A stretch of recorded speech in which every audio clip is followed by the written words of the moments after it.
এই যে আমাদের বন্ধু রঞ্জু, এখানে আমাদের বন্ধু রফিকুল, এখানে আমাদের আরেক বন্ধু জসমত। এই এদিক তাকাও তাকাও, জাকির হোসেন রতন বিশিষ্ট শিল্পপতি।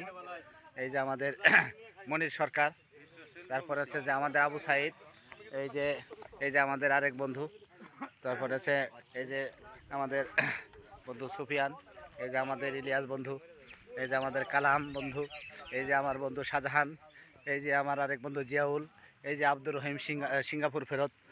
আমাদের বন্ধুরা সবাই মিলে আজকে বগুড়ার সীমান্তে ফরেস্টার বাগান বলে, আসলে ফরেস্ট মানে বাগান, আবার বলে ফরেস্টার বাগান।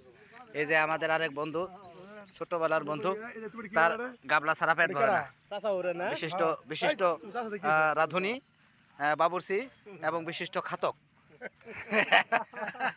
হ্যাঁ, এই যে আমাদের এগুলো এক্সেস হয়ে গেছে। আমাদের কিছু মেহমান থাকলে খাইতে পারতো, তাও বেশি হওয়া ভালো, কম হওয়া ভালো না।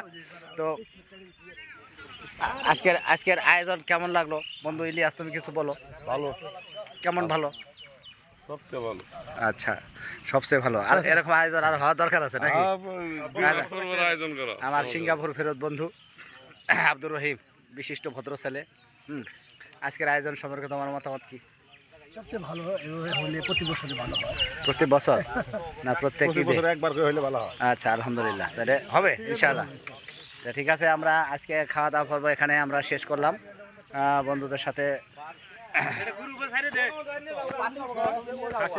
কয়েক ঘন্টা সময় কাটালাম, অনেক মজা, তরকারি খেয়ে অনেক টেস্ট পেলাম। হ্যাঁ, আমরা একদম পরন্ত বিকেলে ধারাবর্ষার